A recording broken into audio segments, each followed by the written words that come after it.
My name is Shannon Elk. I'm the supervisor of the cardiology and cardiovascular surgery clinics in Bismarck, Sanford.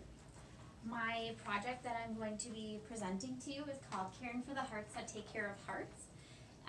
And what we're trying to do here is improve team morale, will improve patient experience. So I was thinking about what I wanted to do for my project and what I care about, and you know, I wanted to pick a project that I really had some passion behind. And so I thought about the things that I care about in my clinic, and of course patient-centered care, that's number one. And then also my team. I really care about my team and my patients and how we kind of work together. Studies show from the Journal of Healthcare Marketing, happy employees lead to loyal patients, and there's a strong link between employee satisfaction and patient loyalty. So I really wanted to hone in and try to improve on our team morale. And you know, initially I started this morale group to increase team morale, and almost by accident, I started the Leading for Improvement project and thought, you know what, look at this. Our patients' experience and our patients' happiness within our clinic is going up. So initially, the improvement with patient experience and healthcare was a byproduct of increasing team morale, and now it is definitely has become more of a focus for us, because they really go hand in hand. So when I started in the cardiology clinic years ago, I had noticed that there was a low team morale, and a lot of it was due to a lot of changes that we've had in our clinic. We've had different kinds of staff turnover. For example, we had 13 staff between CNAs and RNs and receptionists that had left, and we actually gained 18 more. So we had more staff. And then we added on new providers. So in 2015, we had 15 providers, and in 2019, we had 25 providers. So we added 10 additional providers in that time. We added on new specialties like electrophysiology, and then that expanded what our current device clinic's duties were to do. We expanded the heart failure program, and now we have an inpatient heart failure service, structural heart clinic. We've improved that, kind of situated that all together. Changes in workflow, and then actually since we've expanded so much with so many staff and specialties that we've actually had to expand to different floors, where we've had different specialties, like our anticoagulation clinic is on second floor, and our electrophysiology clinic is on third floor, and then cardiology is on the sixth floor. So we're just kind of branching out everywhere. All of that change, and then talking about a potential heart hospital coming in the future. All of this change really stirred up a lot of questions, and change, they all say change is hard.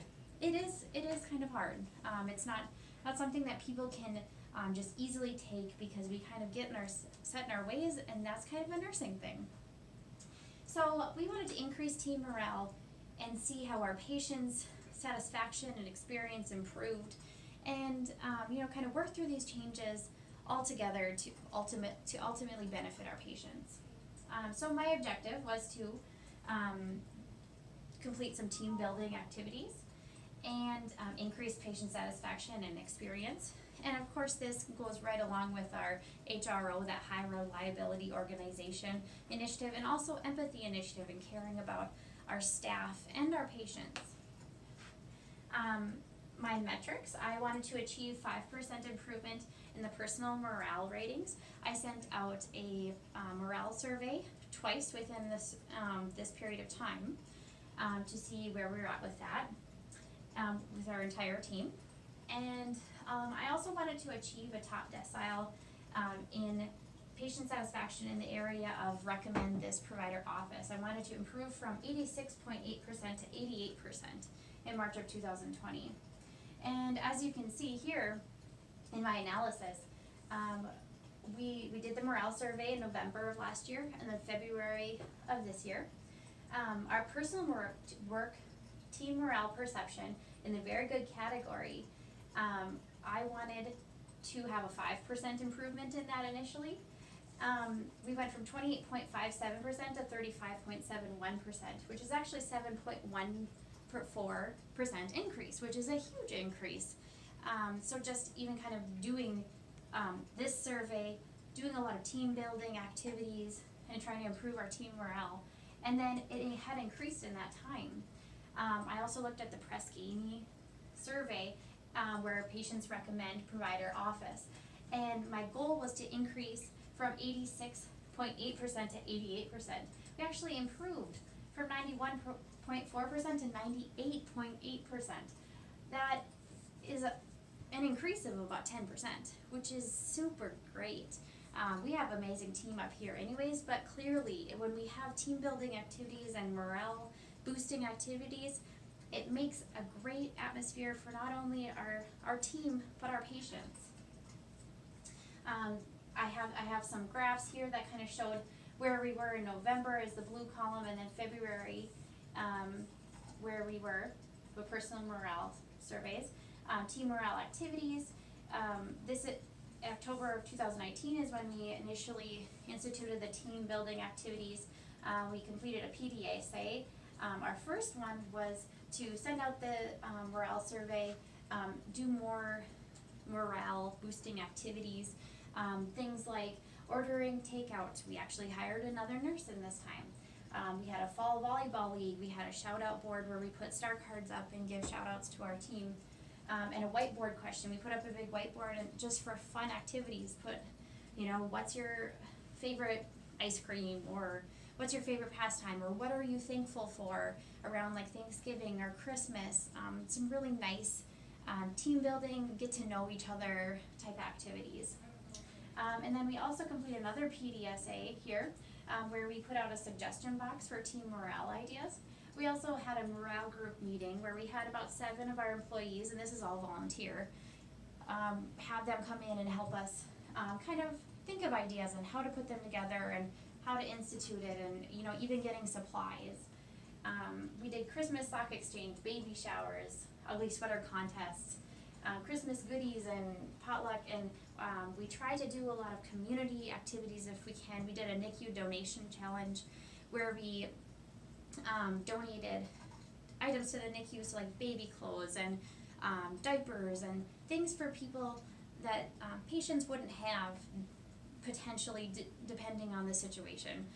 So we wanted to do a lot of things like that. We've also done the peanut butter jelly challenge with United Way, where we challenged other floors to see if we could beat them in getting more peanut butter and jelly to donate to United Way, and we won the first year, we lost the second year, but overall we're all winners. It's really, really been a great initiative to just have that community involvement. And then we did another PDSA where we did random acts of kindness challenge. So what we did is we challenged everyone to have 30 random acts of kindness in 2 months, and it was on your own initiative, and people just went out and just wrote a date or initialed it on this little graph saying that they did a random act of kindness. And then if they turned them in at the end of those 2 months, then they won a prize. So they won a little Sanford gift bag with socks and a cup, and it was really nice. February is a big month for us because it's Heart Month, and we do a lot of activities for Heart Month. Anyways, we do a lot of doc talks. We have a heart reception. Our staff are very involved in that and very supportive of that. When we have our doc talks with our providers, we have a huge turnout with all of our staff, and so it's great support. We did chocolate bars for Year of the Nurse, and we reviewed Press-Ganey comments with staff, which is really nice because then you get that feedback that's positive and negative. And we had another morale group meeting. We shared fun pictures, whether it's family pictures or a team picture or even like baby pictures. People are always really good about celebrating birthdays and saying happy birthday and just trying to keep everybody's best interest in mind. And this is a picture of our cardiology and CV surgery clinic team for Heart Month, and we always take a yearly Heart Month photo, so that way we can kind of be proud of each other and make sure that we, you know, support each other and we're a team. So my next steps are to have more morale group meetings. I will probably do a morale survey. Unfortunately, during COVID-19, things kind of got pushed back a little bit because of you know, restrictions that we had even during clinic, or just kind of just staffing overall. And so we're trying to come back from that. That was a big morale downer, but we still have a really great team, and we're all very supportive of each other. Patient satisfaction, we continue to look at that to see, you know, if we have any issues with patient satisfaction. A lot of patients are, you know, really concerned about COVID and just trying to, you know, be as safe as we can for our patients while still remaining in a team and being there for each other. So that is my project. If you have any questions, please let me know. We are very proud of our cardiology and cardiovascular surgery teams. We have a great team, we have a great group of patients, and we are very lucky to be where we are today. Thank you.